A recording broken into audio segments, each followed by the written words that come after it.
Vamos lá responder ao comentário dessa moça? Por quê? Se você ainda não ouviu falar disso, você é a primeira a falar, e se ouviu, ouve de novo, porque isso precisa internalizar na cabeça, tá? Para cada quilo que você emagrece, o teu apetite aumenta em 100 calorias. Não interessa se você aprendeu, se você emagreceu só restringindo a alimentação, fazendo exercício, usando medicação ou não. Isso é fisiológico, isso vai acontecer. Agora eu te falo, você entende por que é tão complicado emagrecer uma grande quantidade de peso de uma vez só? Porque imagina que você perdeu 7 quilos. Para cada quilo, dá quantas calorias? Faz a conta aí.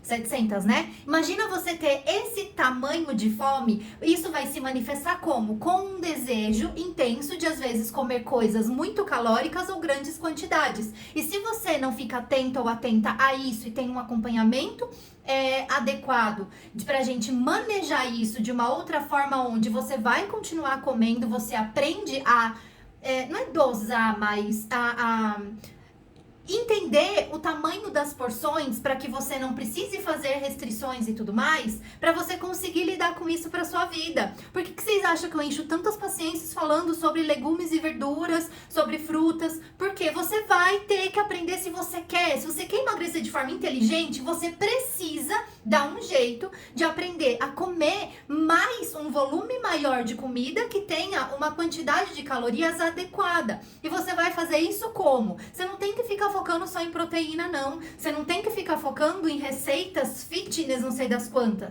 Você tem que aprender a fazer o básico muito bem feito, que é comer mais comida, que é aquela alimentação básica de muito tempo atrás. O problema é que hoje a gente tem muito mais oportunidades, muito mais coisas que são muito calóricas, com um volume menor, sabe? Eu sempre vou dar esse exemplo, tá? Porque isso tá meio que fresco. Mas no caso, o morango do amor, gente. É um morango cheio de brigadeiro, com uma casca de chocolate. A mesma coisa lá no passado, quando apareceu o tal do chocotone, porque o panetone e o chocotone já são alimentos que têm uma quantidade energética grande. Só eles por si só já tava ótimo, mas aí as pessoas inventam de ficar colocando recheio, cobertura, comer com sorvete. Se isso é feito de forma pontual, ótimo, mas a gente sabe que isso não é feito de forma pontual. A forma pontual de vocês, às vezes, né, isso não é um julgamento, tá? É só enfim, que eu também sou um ser humano e também faria isso se não fosse a minha consciência de hoje.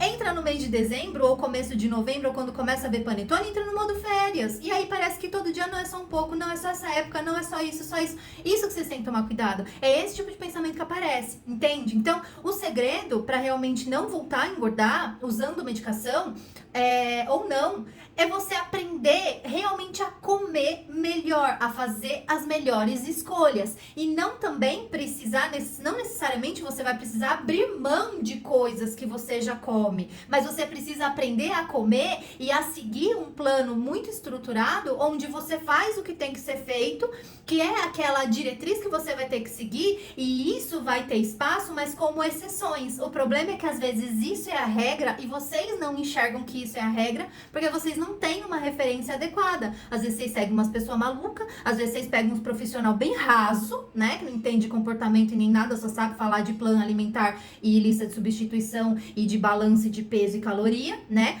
Um bom profissional vai atender você de uma forma global, porque vai aparecer questões emocionais, vão aparecer questões físicas, vão aparecer questões fisiológicas, vão aparecer questões comportamentais. Tem que saber manejar tudo isso. Não é simples, sabe? Não é tão fácil assim, mas é possível. Só que você tem que seguir um plano, ou então uma pessoa que vai ajudar você nessas questões. Porque a medicação também, o que acontece?